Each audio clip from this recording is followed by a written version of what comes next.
Okay, it looks like about 10:15.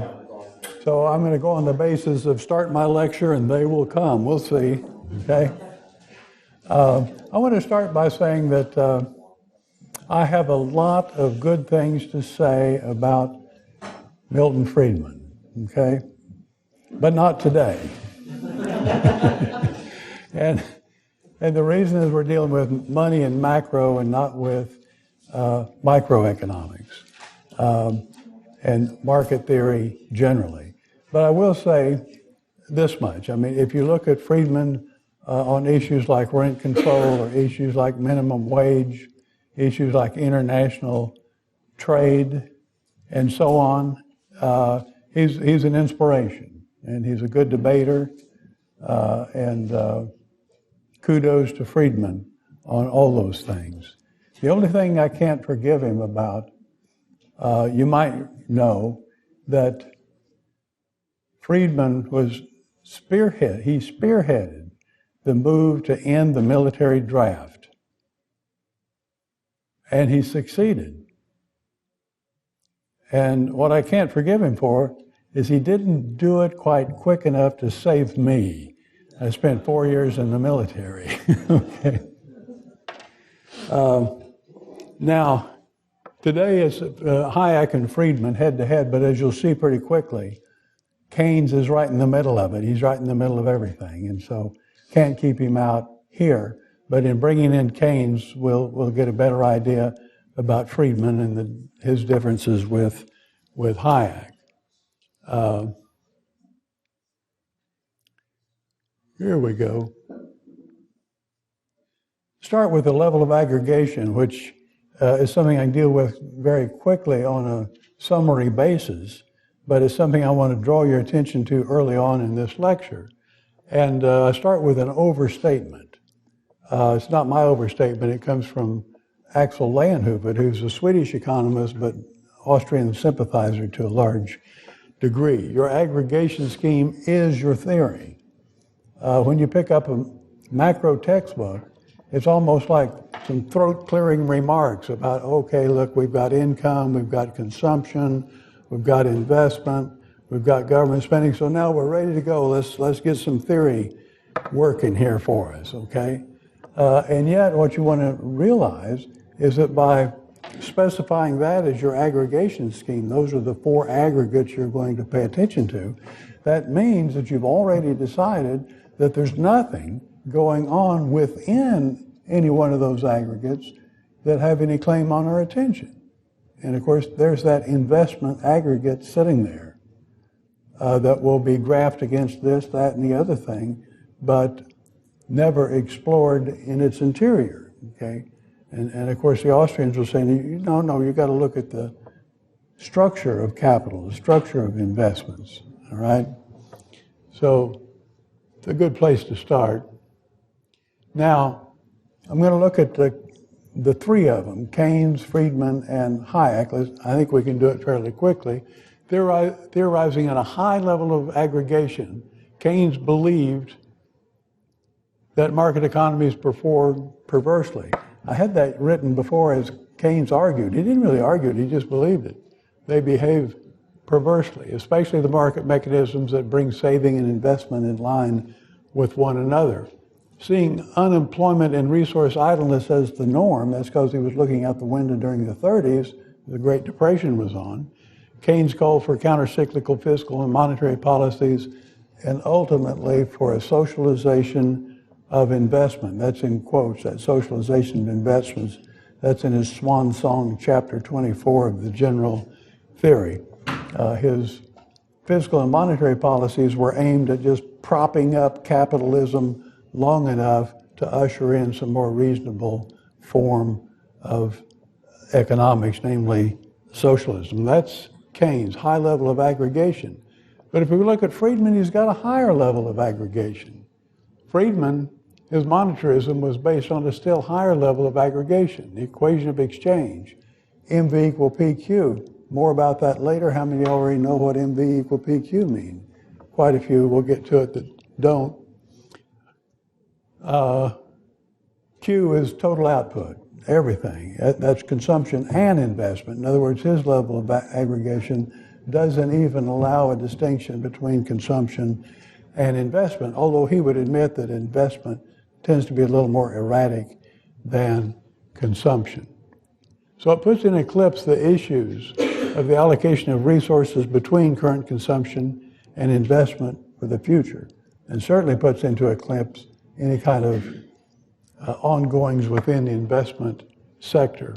But seeing no problems with the emerging from the market itself. In other words, he's a market guy. He thinks Adam Smith's invisible hand works quite well, thank you very much. So Friedman focused on the relationship between government-controlled money supply, that's the M up there, and overall price level, that's the P. So his whole focus was simply on that relationship between the money supply and the price level. Now here's Hayek. Capital-based macro is distinguished by its propitious disaggregations. Look that up in Webster if you don't know what. It just means well chosen, okay? Which brings into view both the problem of intertemporal resource allocation and the potential for a market solution. Hayek showed that a coordination of saving and investment decisions could be achieved by market-governed movements in the interest rate. He also recognized that this aspect of the market economy is especially vulnerable to the manipulation of interest rates by the central bank. Well, he set the stage down on how to go about analyzing this. You can't handle that with monetarism. You can't handle that with Keynesianism because of your level of aggregation. So again, how methods shape substance. And I'll look at methods, and once again, I'm going to start with Keynes, and you'll see why quickly enough. This is from a 1988 book by Alan Meltzer, who himself is a monetarist. And look what he says. And think about this. He says, Keynes was a type of theorist who developed his theory after he had developed a sense of relative magnitudes and of the size and frequency of changes in these magnitudes. He looked what was moving around. Well, income's moving around. Consumption's moving around. Investment are really moving around. It's flopping around, okay? Want to consider those. He concentrated on those magnitudes that changed most, assuming that the others remain fixed for the relevant period. So we're not going to look at things that don't flop around. Keynesian theory is essentially a theory of things that flop around a lot, okay? And I depicted this as what I call a variation sieve, sort of a metaphorical variation sieve. In other words, collect all of the data that you have on all of the magnitudes that you can think of, and then find whatever the sigma is, what's the extent of variation of those, and then you pour them through this sieve, and all the things that don't seem to vary much, they fall through the sieve. The things that vary a lot stay in the sieve. So now you've got a sieve full of aggregates that flop around a lot, and those become your building blocks for macroeconomics. Now, you want to think about that. Is that a good strategy for setting out your macroeconomics? All right. That's Keynes. Well, you couldn't expect much more from Keynes, but look what Friedman says. He says, I believe that Keynesian theory is the right kind of theory in its simplicity, its concentration on a few key variables. What does key mean? Flopping around.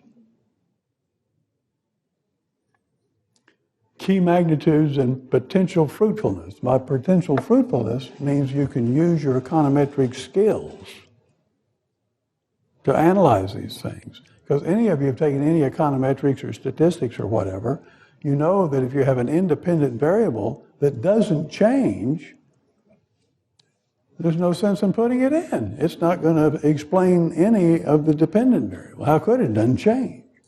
If it changes just a little bit, it's still going to be swamped by things that change a lot, okay?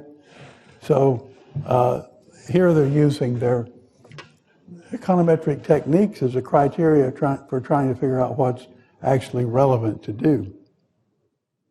The implication here is that big effects have big causes. See, ultimately they want to find the cause of this, the cause of that, and so on.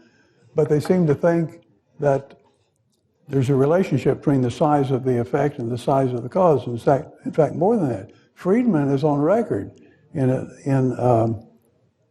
IEA pamphlet a number of years ago, where he says that we're able to assume, we have a right to assume that big causes come from big effects. That's sort of boilerplate to the whole enterprise. Well, of course, that's not true.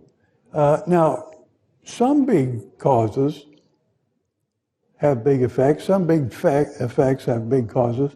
Mount Vesuvius and Pompeii come to mind. Big cause, big effect, okay? But a careless smoker starting a forest fire, little cause, big effect, okay? And according to the Austrians, what seems to be a mild change in the interest rate can have a cumulative effect that eventually makes a boom unsustainable. So that's part of the methodology of both Keynes and Friedman about big causes and big effects. Elsewhere, Friedman has actually said, this is a quote from a New York Times article, about 68, I think it was, we're all Keynesians now. This is Friedman. We're all Keynesians now.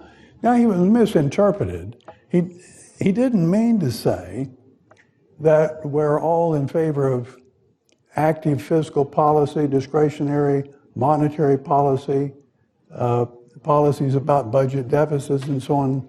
We're not trying to manipulate those things. We're not all trying to manipulate those things. How are we all Keynesians now? Well, he clarified it in a later piece. He says, no, what I meant was we all use the Keynesian language and apparatus, and we could include aggregation scheme, okay? Except actually Friedman is one up on Keynes by having a higher level of aggregation. That's what he meant. Well, okay, fine, he meant that, but if he meant that, then he really shouldn't have said all unless he was just forgetting about the Austrians, because they don't do that, all right? That's the distinction. They have a much more disaggregated system. Yeah, Time Magazine, 1968, there you go. Now, look at what Hayek says. He's not saying big cause, big effect. I mean, the big cause, big effect are the things that the local news commentator can pick up, okay? Anybody can pick that up. It takes some skill to look for other things. The role of the economist, Hayek points out, this is in Pure Theory of Capital, is precisely to identify the features of the market process that are apt to be hidden from the untrained eye. In other words, the untrained eye, even the eye of the entrepreneur, is not likely to monitor fairly mild changes in the interest rate that nonetheless have cumulative effects, and eventually over a period of time, the length of the boom that it's generating, will reveal its unsustainability and cause a collapse. That's exactly what he had in mind.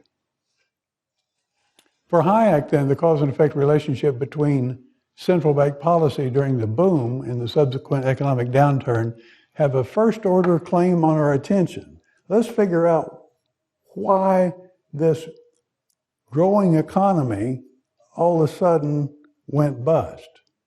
Was it growing too fast? If so, why? Was there something wrong with interest rates? If so, what was the policy that gave rise to that? He's looking at the boom. His whole theory focuses on the boom to figure out why a bust turns out in some circumstances to be inevitable, okay? So it has a first-order claim on our attention despite the more salient movements in macro magnitudes that characterize the post-crisis spiraling of economy into deep depression. So you see this subtle thing, you actually don't see it, you have to tease it out of the history of the 1920s. You understand that there was something funny going on with interest rates during the 1920s, more so at near the end of the 20s and in the middle, but you sort of tease that out of your historical understanding, and you know, and you find out why that then gives you a downturn. Now, it's only after the downturn starts that Friedman gets interested, because it's only after the downturn starts that you see this flopping around. You see a huge drop in investment expenditure, a huge drop in consumption, a huge drop in income. And the Friedmanites will say, oh, that's what we got to focus on. We have to make our theory out of these huge drops and see how they correlate and so on. And never mind what happened before. Friedman regarded the 1920s as the heyday of the Federal Reserve. Didn't see anything wrong going on there. Okay. This is something Hayek said during his Nobel lecture. There may well exist better scientific evidence, that is, empirically demonstrated regularities among magnitudes that flop around a lot, for a false theory which will be accepted because it is more scientific than for a valid theory which is rejected because there's no significant quantitative evidence for it. That last part of the sentence may be an overstatement. I mean, there is historical evidence that makes us think that the interest rates were too low during the 30s or during the 20s. Now, I've already suggested, but I'll do this in a more deliberate way, about the difference in focus. Keynes attributed the downturn to psychological factors. See, so when he talks about the downturn, he's not really talking about economics, he's talking about psychology, he's talking about animal spirits. So that's what he's looking at to justify, to realize, okay, that's why we had a downturn. I suggest that a more typical and often predominant explanation of the crisis is a sudden collapse in the marginal efficiency of capital. The MEC is just entrepreneurial expectations of the profitability of continuing to invest. They get cold feet, okay? They lose the fire in the belly, lose their will, and it's contagious. They all pull back. And the economy goes south. So that's his idea, is why we got the boom ended and the bust going on. Keynes' main focus is on the dynamics of the subsequent downward spiral and on policies aimed at reversing the spiral's direction. So he's looking out the window in 1930s and he sees the economy spiral downward.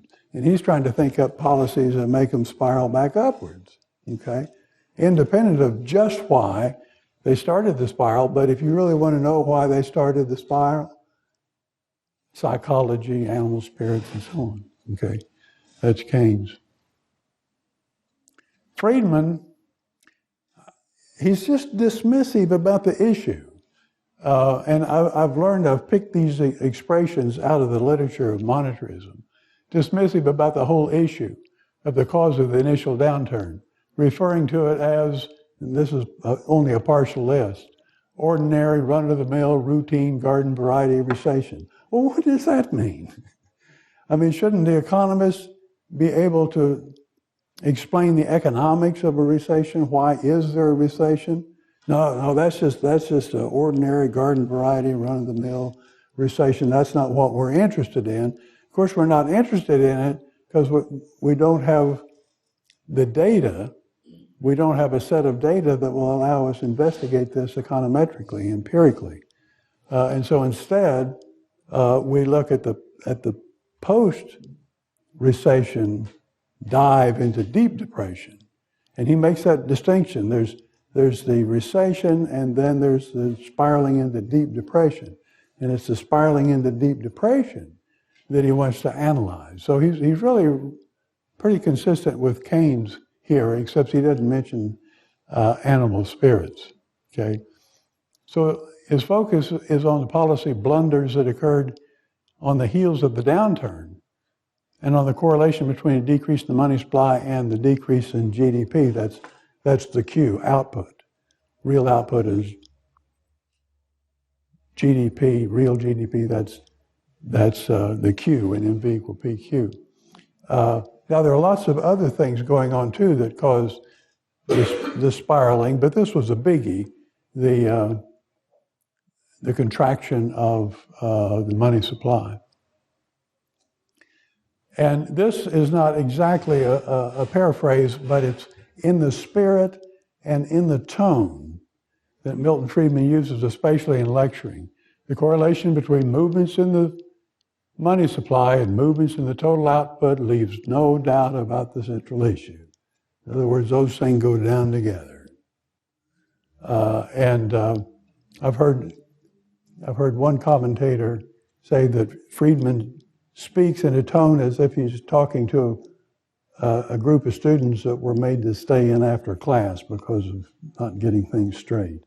So that's the tone that he uses. Hayek's focus is on policy-affected aspects of the boom and their implications for the boom's unsustainability. Well, or sustainability here, doesn't have any. Post-bust reallocation of labor and capital takes time, yeah, but the particular dimensions of it, such as the Great Depression, its length and depth, are to be explained largely in terms of the policy perversities that hamper the recovery. In other words, Keynes knows that, or Hayek knows the Depression was deep and it was bad, but it was bad because of all the policies of Hoover and Roosevelt. Policies of crop destruction to try to get the prices of crop up. Okay. They destroyed cotton, they destroyed pigs, they destroyed corn, okay, to try to get the price of pigs up. That doesn't give you a recovery. Hoover imposed a tariff, Smoot-Hawley tariff. That doesn't help. Roosevelt had price fixing. Office of Price Administration, that propped prices up, kept prices from adjusting to the fallen money supply. Okay, make work projects, on and on and on. Cartelizing industry so they could behave collectively as a big monopoly.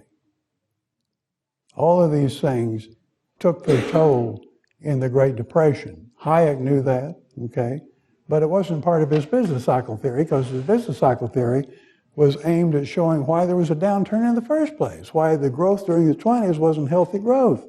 It was unsustainable growth, all right?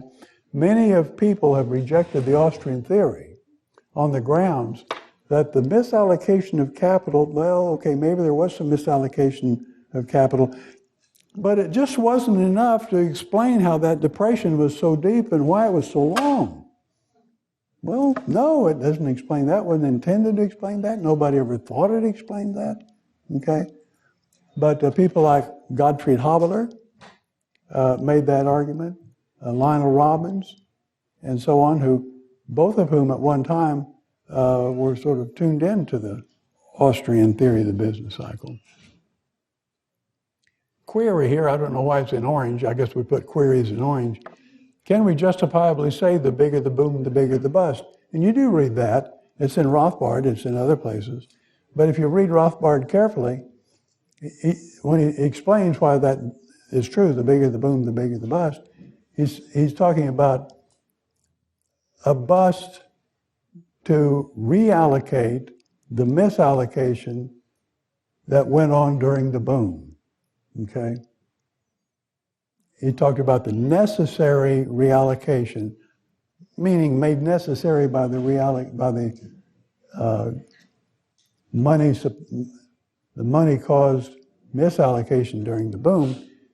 That's what he means when he says the bigger the bust. The more you misallocate, the longer it's going to take to reallocate. Yeah, he didn't mean that somehow the boom in the 20s was so big that it took all of 10 years to fix in a recession that involved 20-odd% unemployment. He didn't mean that, okay? Because those were caused by all that other nonsense going on during the 30s. Okay.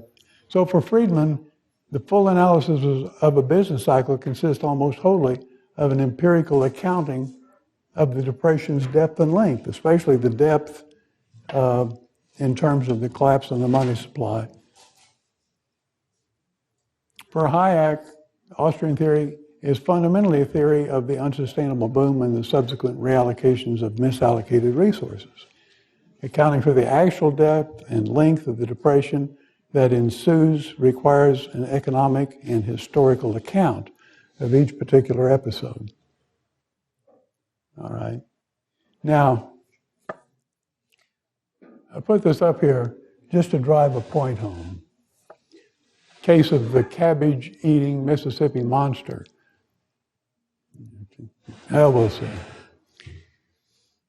Suppose that in late October 1929, a 1,000-pound monster descended on Mississippi soil. Okay? It spent the next 3.5 years eating all the cabbages and quite a few rabbits between Tupelo and Pascagoula.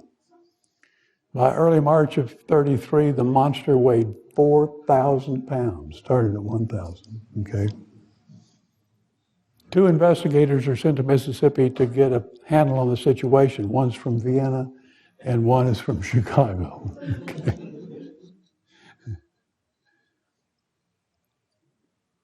You know, I Googled, on images, I Googled Mississippi monster, and that's what I got. You know, I haven't looked into it. But.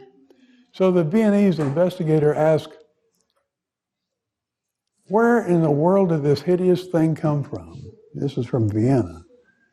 They proceed with the investigation. It turns out on further investigation that the monster was an unintended consequence of some ill-conceived government-sponsored bionics project. Okay.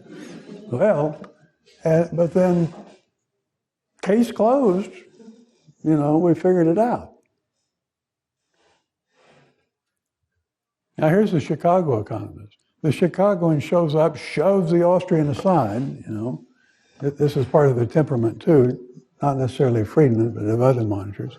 Never mind how the thing got here, the real question is, how did it grow from 1,000 pounds to 4,000 pounds?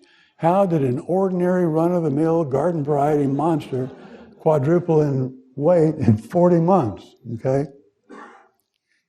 Chicago's answer, of course, is it was all those cabbages. Because he couldn't get good data on the rabbits. You know, you see that problem too. What can you do? Correlation between cabbage consumption and weight gain of the Mississippi monster leaves no doubt about the central issue. That would be the Monetarist. Okay. Query. Do we suspect that the data availability is what led the Chicagoan to his conclusion, and that the lack of hard data pertaining to the monster's origin caused him to be dismissive of questions about where the thing came from? Okay. So these and other related suspicions are what underlie the message in Hayek's Nobel address, The Pretense of Knowledge. That's the title of his Nobel address. I don't think he mentioned Mississippi monsters, but he might as well have. He should have, okay. Okay, now let's look at Friedman's monetarism. And you still here, you're not going to see a lot of graphical analysis like I did with the Austrians or like you could do for the Keynesians, because the monitors pretty much hang their hat on that one relationship. There was a point, 1970, where Friedman set out to exposit monetarist ideas in terms of the Keynesian framework. And it wasn't just the Keynesian cross, it was a step above that called ISLM analysis, where you take into account interest rates and other things. And he laid it out in 2 successive articles. I think there are 2 parts of one article over a couple of journal issues. And so he's showing how you could use the Keynesian apparatus to show what the monetarist conclusions are. That was in 70. In 1999, though, in a New York Times article, he identified that exercise and his involvement in it, he was the author, as the worst mistake he'd ever made, to try to explain monetarism in terms of Keynesian analytical apparatus. It just didn't work. Didn't fly. Okay, worst mistake he ever made. But tellingly, he didn't have any apparatus of his own. Beyond that, that's all he did have. So makes you wonder. With a nearly constant velocity of money is just the rate at which you spend the money that exists. M is the money supply. It's all the money in the economy. And that would be cash, and it would be sum total of checking account deposits. That would be the smallest magnitude that you might want to work with. And each of those dollars gets spent more than once during a year. I buy something from you, and you buy something from somebody else. So you have to multiply M times V to get the total spending, total buying. How much do people buy? Well, here's the money supply they've got, and here's how many times on average each dollar is spent. So M times V is the amount of buying, the amount of spending. Okay. If you look at the other side, P times Q, what does that remind you of? That's the price of something times how much of it you bought. It's capitalized, so it's total Q, all the junk in the unit or in the economy you could buy, times capital P, which is the average price level, consumer price index, for instance. So you multiply P times Q, and that shows you how much somebody sold. The people are selling the Q, and they're getting a price P for it. So that's how much they sold. So in the final analysis, MV equal PQ really just says selling equal buying. Well, all right, it does. So it's tautological, and Friedman understands that perfectly. But if you dress it up a little bit, you can milk some ideas out of it. So it goes like this. Let's have output growing slowly. So the price level moves with the money supply. So there's that bar over velocity means it's not changing. That was then when he was writing this stuff. Now velocity is all over the map. Okay, that's no longer a stable magnitude. But when he was doing his monetarism, it was pretty stable. Had a slight change to it. So there's the growth. Yeah, it's positive, but not much. Now suppose the money supply is a pretty big money supply. Well, look at the equations. Something's got to be happening to P to make those two magnitudes equal, because buying still equals selling. So what happens, of course, is P rises not quite as much as M, but almost, and not quite, simply because Q rose too. You had some real growth going on, all right? So he milks that out of it. And then an important part that he milks out of it is the direction of causation. Although it's not a rigorous demonstration, but it's plausible. And that it goes from M to P. In other words, it's because the central bank increased the money supply that prices rose. It's not that prices rose so much that the Fed decided, boy, better increase the money supply so people can pay those high prices. Logically, you could think it could be that, but it's not.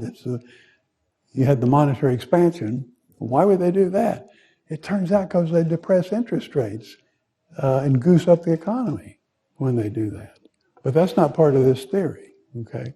Now, the next part is critical to my lecture here. I'm watching the clock because I don't want to leave out anything.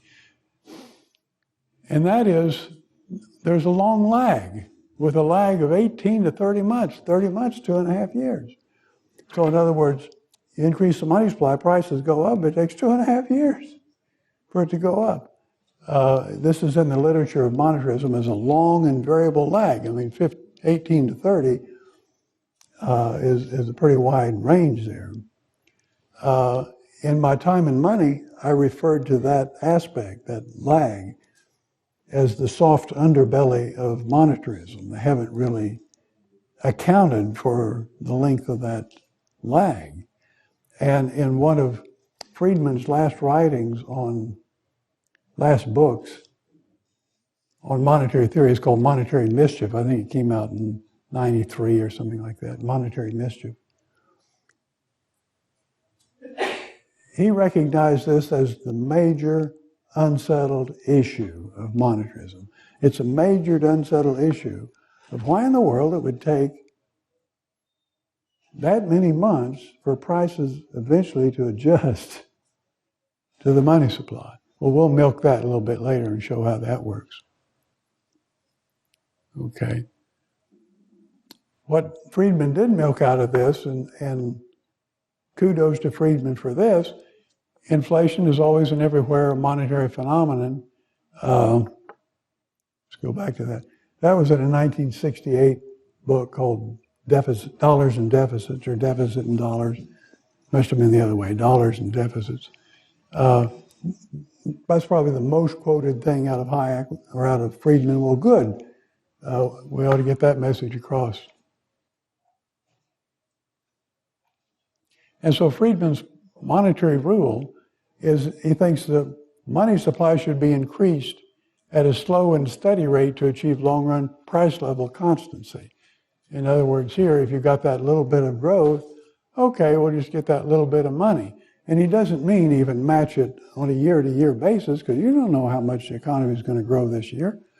But look at it on the long term. If the long-term rate of growth is 2 or 4% or whatever it is, well, increase your money supply year in, year out at 2 to 4%, and that probably won't disturb the economy. You'll have constant prices, nearly so, and sustainable growth. But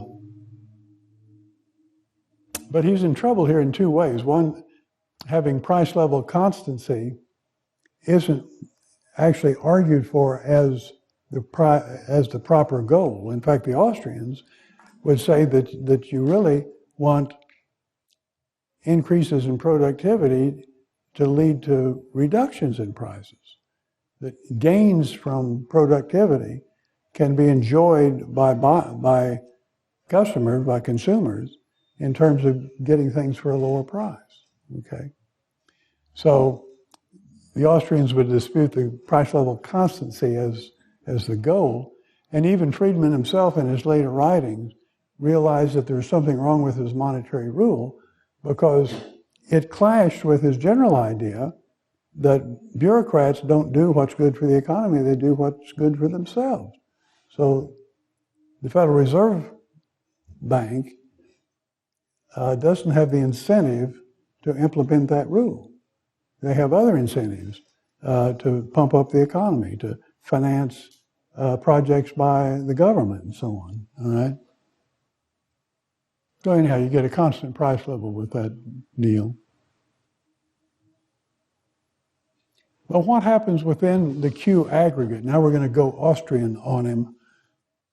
What happens within the Q aggregate as a result of monetary injection? Well, I can do this very quickly because you've seen it before. There's a supply and demand for loanable funds, and even if you want to increase the money supply by just 4% or something like that per year, that money is still going out through credit markets. I mean, the central bank lends money into existence.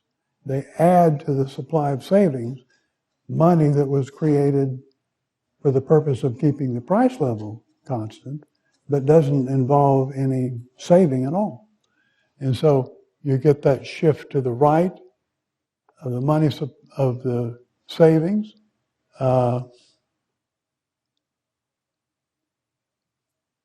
So Friedman, though, declares the 1920s as the golden years of the Federal Reserve. He ignores interest rates during the 20s because they didn't change much. And I add, that is, they fell through the Keynesian sieve. They were sort of out of play before you even got started. Friedman, by the way, has sent me on one occasion a chart of movements in the interest rate during the 20s, just to demonstrate that they didn't change very much. Okay, so he sticks to his guns on that. And the Austrians, Hayek particularly, would say, but what if they should have changed but weren't allowed to? And it turns out this is the paradigm case. This is what typically happens in business cycles, in the Great Depression, in the dot-com boom and bust. And it goes like this. During the 20s, breakthroughs in technology increased the demand for loanable funds and put upward pressure on interest rates. This was what Mises called the entrepreneurial component of the interest rates. In other words, there's new technology, we can implement it and make a profit. So we need to borrow more money. And more people are trying to borrow money to implement the technology, and that was driving interest rates up. Or that would drive interest rates up if the Fed didn't step in and hold them down. All right? So what happens here, the Federal Reserve, guided by the real bills doctrine, I won't go into that, but essentially if it says if the interest rates goes up, put it back down. You know, we don't need that. Put it back down.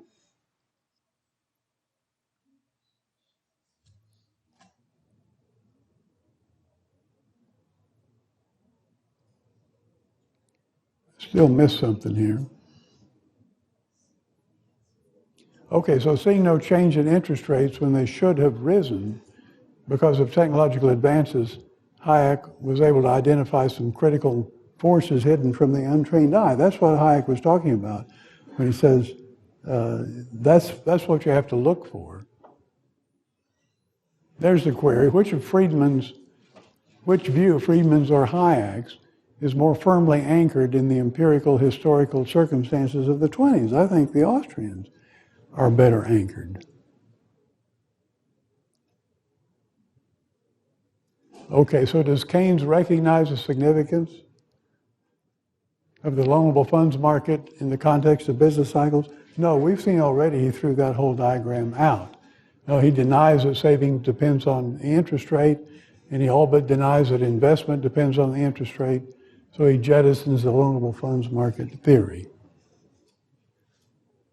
For him, saving is dependent only on income, investment, and investment expenditures are based predominantly on psychological considerations, okay? So here's Friedman. Does Friedman recognize the significance? And the answer is no. He assumes this market is working well, and so ignores it in dealing with the key issues of the relationships between the money supply and the price level. For him, the focus is on total output Q, which includes output of consumption goods and investment goods. All right, so up there at the top, saving equals minus A plus 1 minus B times Y. You don't see any interest rate there, okay?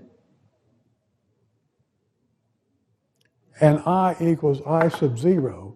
I know some of you don't like math, but I need to explain that question. If you put a sub 0 by a term like that, it means don't ask me anything else about that term, okay? It just is what it is, and we don't know about it. Okay, we can get rid of them. Now with Friedman, he's got MV equal PQ. Now, he wouldn't throw away that diagram, but he doesn't have any use for it, because if you think about it, Q, that's total output, and so that relationship is something that goes on within that Q. And he's not analyzing what's within that Q. So he doesn't use the loanable funds market. There it goes, okay? It's gone. You don't need it.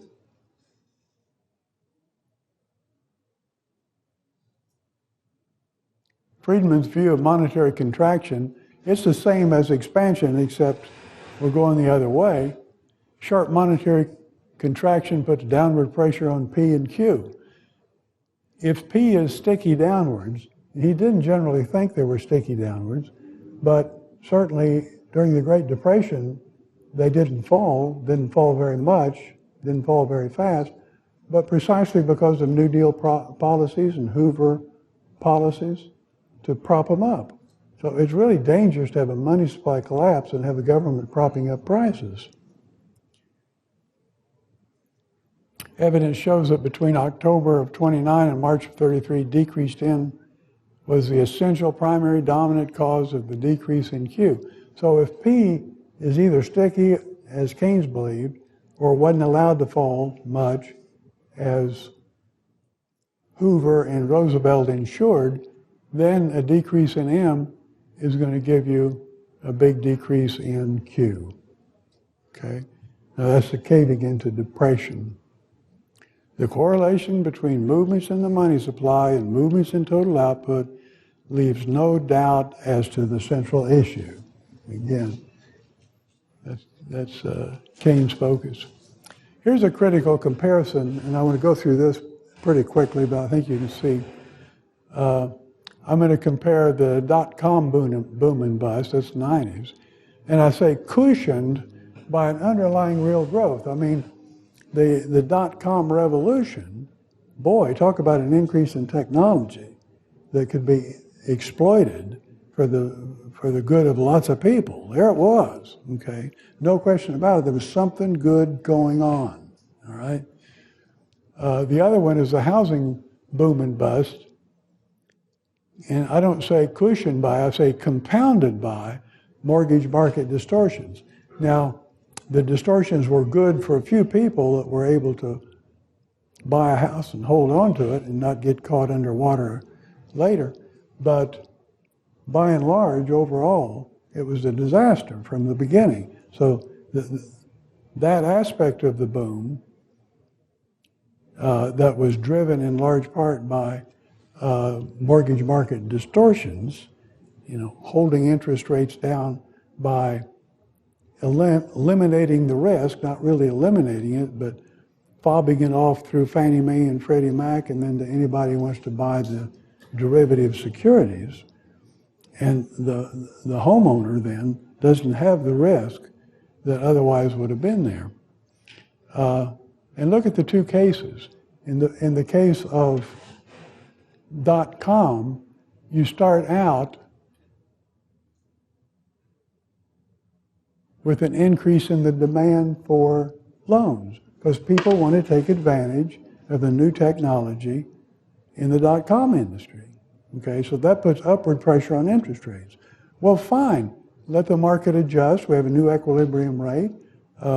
We've got more savings, and so those savings can be used to bring to fruition the new technology, the .com, but the Federal Reserve wouldn't have it that way. The Federal Reserve wanted to drive that interest rate back down, and they did.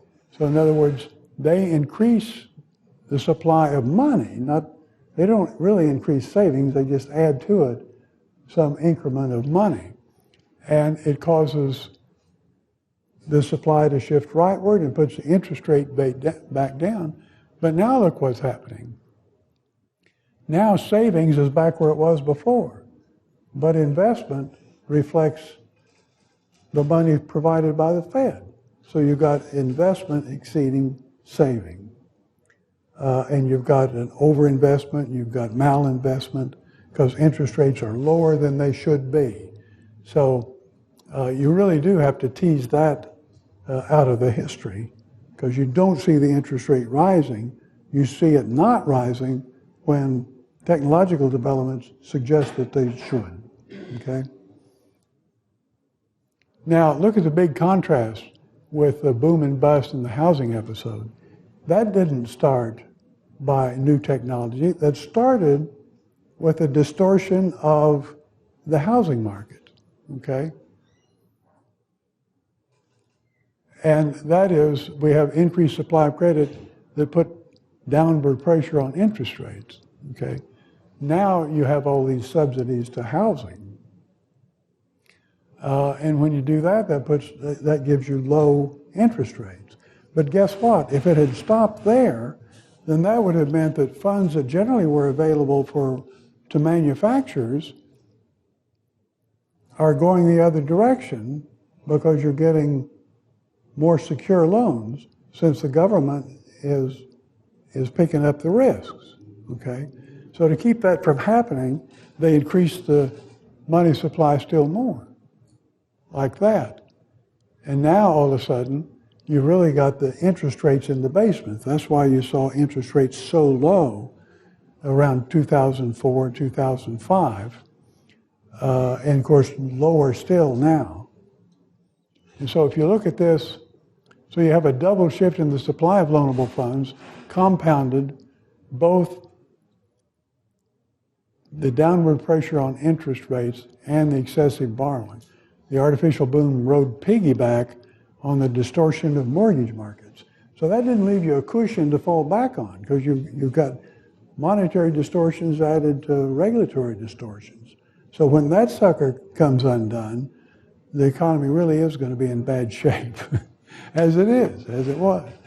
In fact, there's a little chart that shows you that period back there where the interest rates were too low for too long, although, of course, not nearly as low as they are these days. Okay, I'm going to have time for this. It'll take just a few minutes. Friedman's plucking model. Now, this is an Austro-monetarist story here, because about the time that the Review of Austrian Economics was coming into existence, Walter Block had a particular strategy to get articles from well-known economists, and he would challenge them to write negatively about the Austrian theory.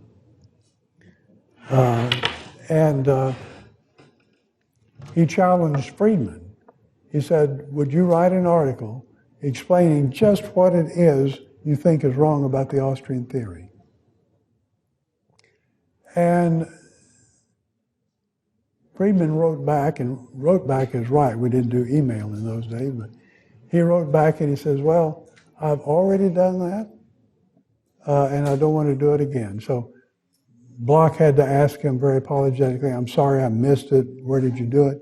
So what he cited was an interim report of progress on a project he was doing for the National Bureau of Economic Research, published in '64. It's actually in Friedman's book, Quantity Theory of Money and Other Essays. That's what it was, but then he said, but I actually didn't mention the Austrians, but I thought you people would know who you are, you know. So it was left at that. Well, of course, Walter got that literature and read it, and it was something called the plucking model. He called it then at the time. And here's the way it goes. Friedman says, if you look at what's going on during a business cycle, let's start with a country that's growing steadily. This is, he called it an incline plane. I don't know why I use this terminology. Take an incline plane that represents growth, and then realize the actual path of the economy is not quite so smooth. But the reason it's not quite so smooth is it dips down occasionally at different extents in different places. And so what you get is something like this. And he labeled these, or described these, as bust and boom. Although in my rendition, I suggest that what he's calling a boom is actually a recovery. But he called it bust and boom.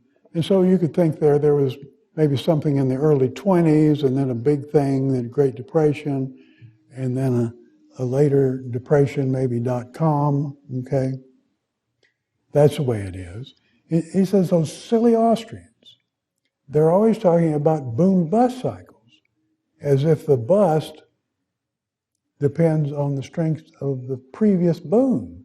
He says it's not that way at all. Let's look at the data. We bow before the data. That's a standard monetarist refrain. We bow before the data.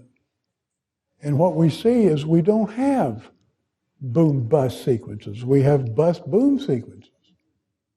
Bust-boom, bust-boom, bust-boom.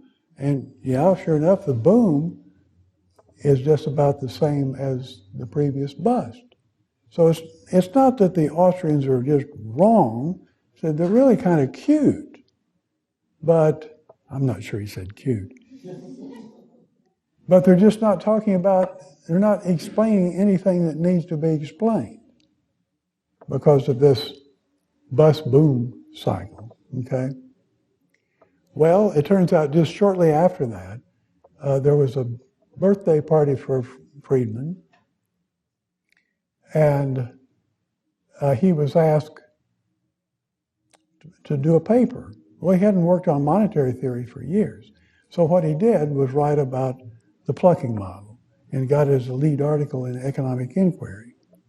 Well, that was great for me because it came out in '93, and so now it's a legitimate target for criticism. So I wrote a comment on his plucking model from an Austrian perspective and submitted it. It initially got rejected, but rejected on the basis that Friedman shouldn't have written that article that he wrote, and so we don't want to waste more paper with a comment on the article.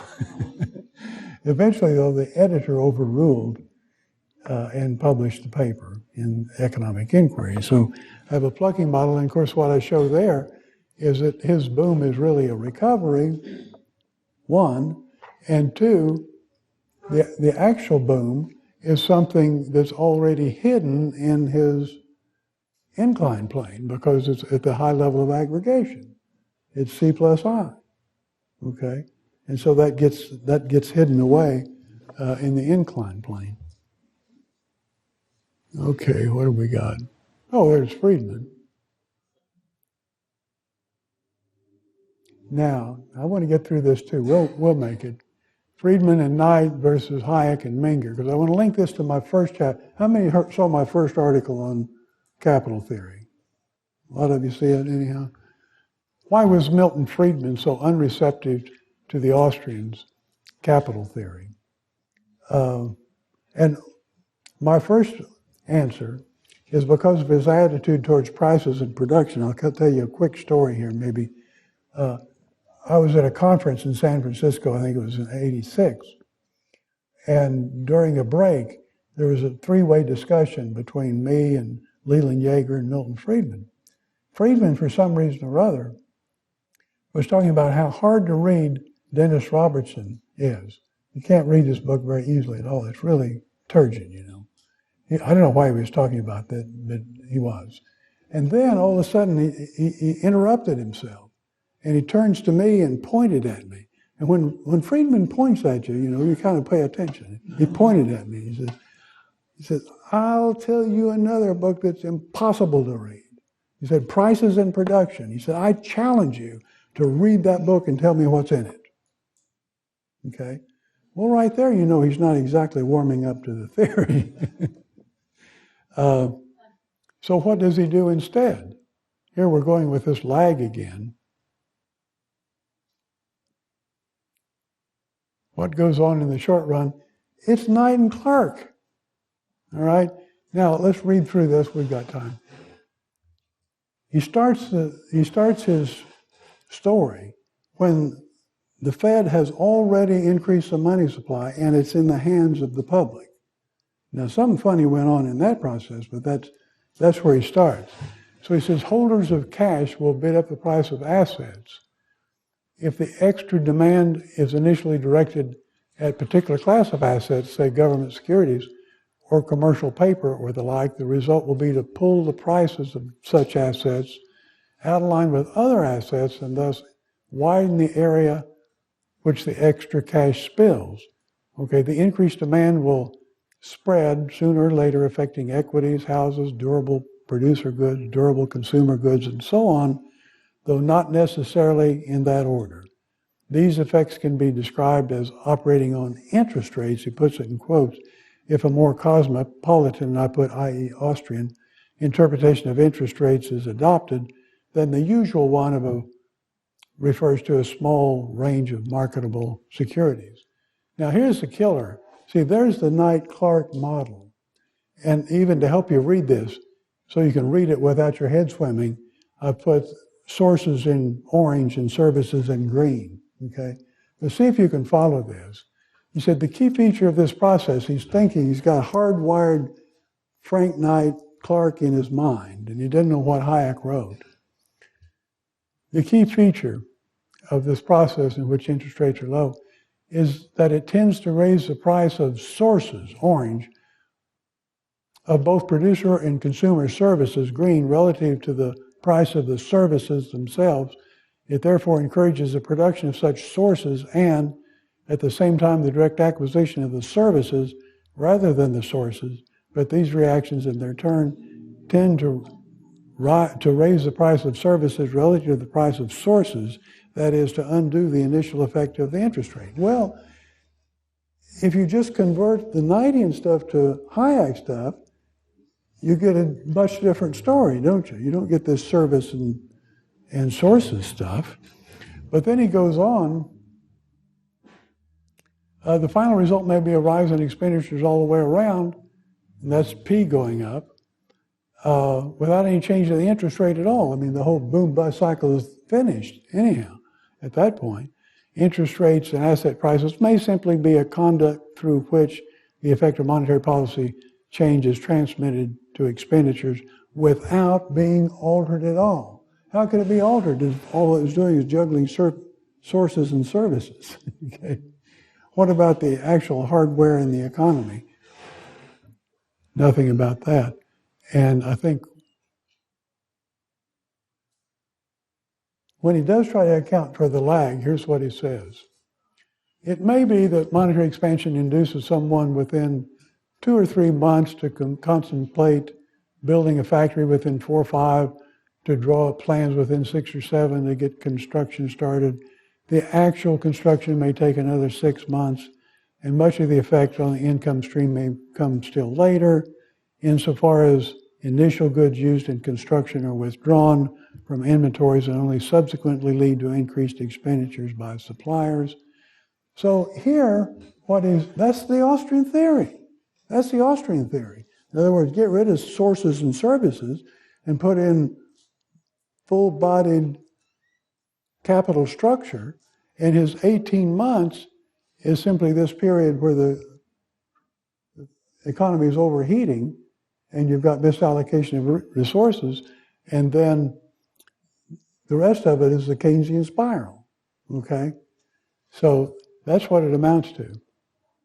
I've got to show you this. Forgive me. The story here is, when I was in Menlo Park, that was a short walk to the Stanford Library. Friedman was at the Hoover Institute, and I had heard that he drove a Cadillac and he had MV equal PQ as his license plate. So I went over there with a camera, several different days, sometimes not even finding a Cadillac, let alone the license plate. But I went over there one day and I found 2 or 3 Cadillacs, 2 or 3. And I found one, this one, that I took a picture of. However, this one didn't have the MV equal PQ, but at the time I was discouraged. I wasn't going to come back. I was getting ready to leave. So I just took the picture, and I thought, well, Photoshop will do the rest. Okay? So I put it on here. And then not too much later, on the blog of ManQ, he said, this was back in 06, he asked about, does anybody know what my license plate was? Well, it turns out EC10, is that what he teaches, I guess? You know, I don't think I would advertise that, but that's what he did. And so here was the discussion. It's kind of small, I'll read it. You know, I hate to spoil things, but I must say I think Milton Friedman has a better plate. And he quotes this. Years ago, trying to find Friedman's apartment in San Francisco, I knew I was on the right location when I spotted a car that said MV equal PT. T was Fisher, Irving Fisher, T for transaction, MV equal PT. Friedman didn't use T because he couldn't get data for it. It was like the rabbits, okay? So he used Q, all right? And he represented it as Y. In other words, Y is what you earn to buy Q, so okay, we could use Y. So, and then the next quote, it says, Friedman's plate is MV equal PQ, not MV equal PT. And there's a link. I don't know, can we get on the internet here? Yeah. Well, there's France. There's a French side. And if you go down there to the French side and see, can anybody read French? It's too small. La voiture of automobiles. Okay, you click that. They cribbed my picture off of my website. But Friedman does have the name. Whoop, went the wrong way. No, I need to get back out of there. Anonymous writes, that's pretty ridiculous. And the next one writes, I love economists. And Friedman does have the license plate, okay? But it's MV equal PY. Look at his crappy equal sign. It looks like it's electrical tape, okay? Okay, thank you very much.